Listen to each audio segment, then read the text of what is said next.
देश के लिए नए कीर्तिमान बनाने वाला साल साबित होगा। इसी साल में देश नए लक्ष्य प्राप्त करेगा, नई उड़ान भरेगा, नई ऊंचाइयों को छुएगा। मुझे पूरा विश्वास 130 करोड़ देशवासियों की शक्ति पर है, आप सब पर है, इस देश की महान परंपरा पर है। मेरे प्यारे देशवासियों, संकट चाहे जितना भी बड़ा हो, भारत के संस्कार निस्वार्थ भाव से सेवा की प्रेरणा देते हैं।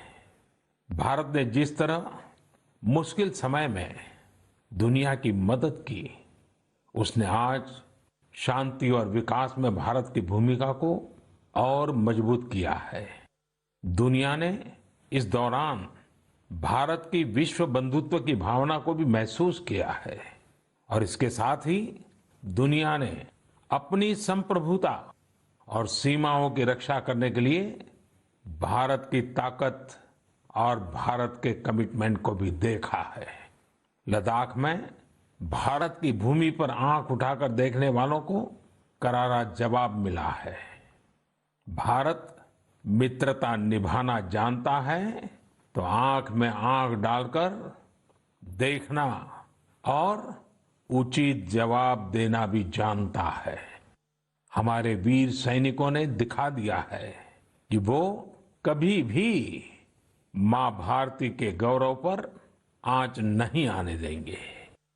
साथियों, लद्दाख में हमारे जो वीर जवान शहीद हुए हैं, उनके शौर्य को पूरा देश नमन कर रहा है, श्रद्धांजलि दे रहा है।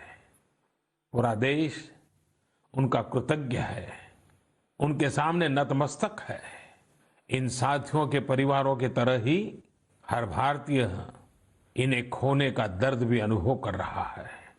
अपने वीर सपूतों के बलिदान पर उनके परिजनों में गर्व की जो भावना है, देश के लिए जो जज्बा है, यही तो देश की ताकत है। आपने देखा होगा, जिनके बेटे शहीद हुए वो माता पिता अपने दूसरे बेटों को भी, घर के दूसरे बच्चों को भी सेना में भेजने की बात कर रहे हैं। बिहार के रहने वाले शहीद कुंदन कुमार के पिताजी के शब्द तो कानों में गूंज रहे हैं। वो कह रहे थे, अपने पोतों को भी देश की रक्षा के लिए सेना में भेजूंगा। यही हौसला हर शहीद के परिवार का है। वास्तव में इन परिजनों का त्याग पूजनीय है। भारत माता की रक्षा के जिस संकल्प से हमारे जवानों ने बलिदान दिया है, उसी संकल्प को हमें भी जीवन का ध्येय बनाना है, हर देशवासी को बनाना है। हमारा हर प्रयास इसी दिशा में होना चाहिए, जिससे सीमाओं की रक्षा के लिए देश की ताकत बढ़े, देश और अधिक सक्षम बने, देश आत्मनिर्भर बने। यही हमारे शहीदों को सच्ची श्रद्धांजलि भी होगी। मुझे असम से रजनी जी ने लिखा है कि उन्होंने पूर्वी लद्दाख में जो कुछ हुआ वो देखने के बाद एक प्रण लिया है। प्रण ये कि वो लोकल ही खरीदेंगे, इतना ही नहीं, लोकल के लिए वोकल भी होगी। ऐसे संदेश मुझे देश के हर कोने से आ रहे हैं। बहुत से लोग मुझे पत्र लिखकर बता रहे हैं कि वो इस और बढ़ चले हैं।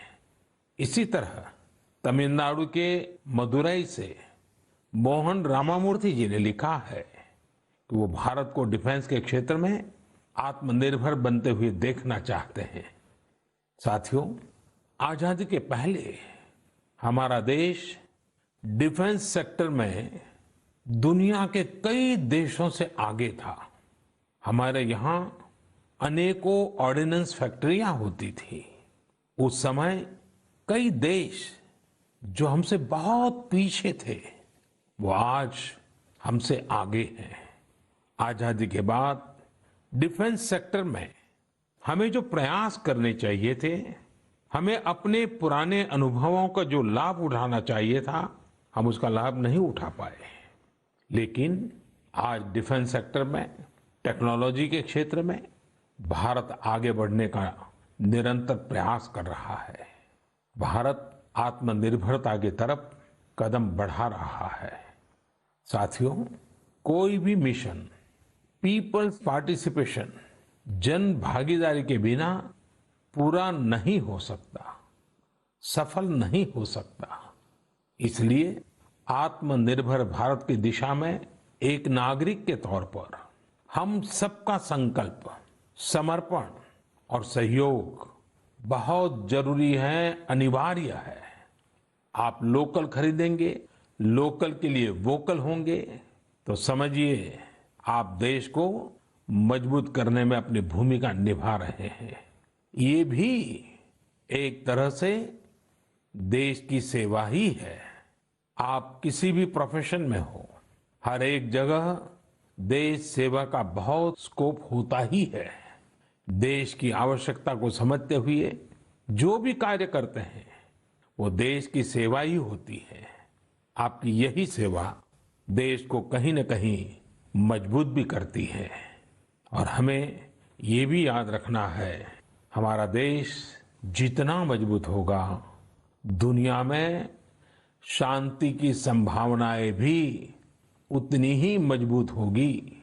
हमारे यहाँ कहा जाता है, विद्या विवादाय धनम मदाय, विद्या विवादाय धनम मदाय, शक्ति ही परेशान परिपीडनाय, खलस्य साधो विपरीतम एतत्, ज्ञानाय दानाय च रक्षणाय।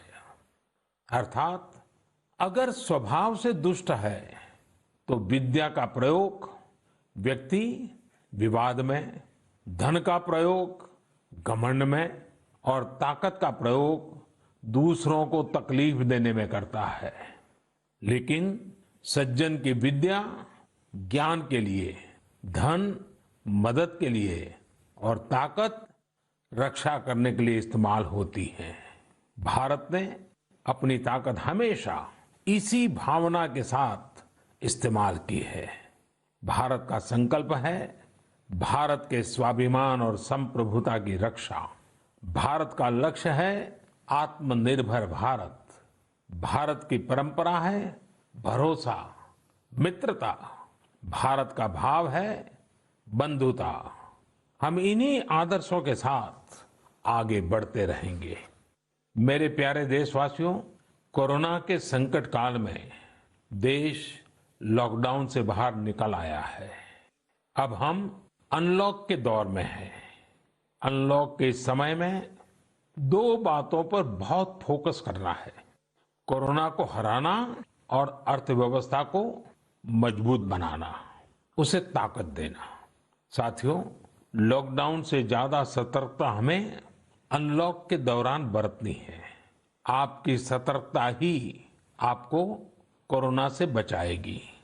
इस बात को हमेशा याद रखिए कि अगर आप मास्क नहीं पहनते हैं, 2 गज की दूरी का पालन नहीं करते हैं या फिर दूसरी जरूरी सावधानियां नहीं बरतते हैं, तो आप अपने साथ साथ दूसरों को भी जोखिम में डाल रहे हैं। खास तौर पर घर के बच्चों और बुजुर्गों को। इसीलिए सभी देशवासियों से मेरा निवेदन है, और ये निवेदन मैं बार बार करता हूं, और मेरा निवेदन है कि आप लापरवाही मत बरतिए। अपना भी ख्याल रखिए और दूसरों का भी। साथियों, अनलॉक के दौर में बहुत सी ऐसी चीजें भी अनलॉक हो रही हैं जब भारत दशकों से बंधा हुआ था। वर्षों से हमारा माइनिंग सेक्टर लॉकडाउन में था। कॉमर्शियल ऑक्शन को मंजूरी देने के एक निर्णय ने स्थिति को पूरी तरह से बदल दिया है। कुछ ही दिन पहले स्पेस सेक्टर में ऐतिहासिक सुधार किए गए। उन सुधारों के जरिए वर्षों से लॉकडाउन में जकड़े इस सेक्टर को आजादी मिली। इससे आत्मनिर्भर भारत के अभियान को न केवल गति मिलेगी, बल्कि देश टेक्नोलॉजी में भी एडवांस बनेगा। अपने कृषि क्षेत्र को देखें तो इस सेक्टर में भी बहुत सारी चीजें दशकों से लॉकडाउन में फंसी थी। इस सेक्टर को भी अब अनलॉक कर दिया गया है। इससे जहां एक तरफ किसानों को अपनी फसल कहीं पर भी किसी को भी बेचने की आजादी मिली है, वहीं दूसरी तरफ उन्हें अधिक ऋण मिलना भी सुनिश्चित हुआ है। ऐसे अनेक क्षेत्र हैं जहां हमारा देश इन सब संकटों के बीच ऐतिहासिक निर्णय लेकर विकास के नए रास्ते खोल रहा है। मेरे प्यारे देशवासियों, हर महीने हम ऐसी खबरें पढ़ते और देखते हैं जो हमें भावुक कर देती हैं। यह हमें इस बात का स्मरण कराती हैं कि कैसे हर भारतीय एक दूसरे की मदद के लिए तत्पर है। वह जो कुछ भी कर सकता है उसे करने में जुटा है। अरुणाचल प्रदेश की एक ऐसी ही प्रेरक कहानी मुझे मीडिया में पढ़ने को मिली। यहाँ सियांग जिले के मिरेम गांव ने वो अनोखा कार्य कर दिखाया जो समूचे भारत के लिए एक मिसाल बन गया है। इस गांव के कई लोग बाहर रहकर नौकरी करते हैं। गांव वालों ने देखा कि कोरोना महामारी के समय ये सभी अपने गांव की ओर लौट रहे हैं। ऐसे में गांव वालों ने पहले से ही गांव के बाहर क्वारंटीन का इंतजाम करने का फैसला किया।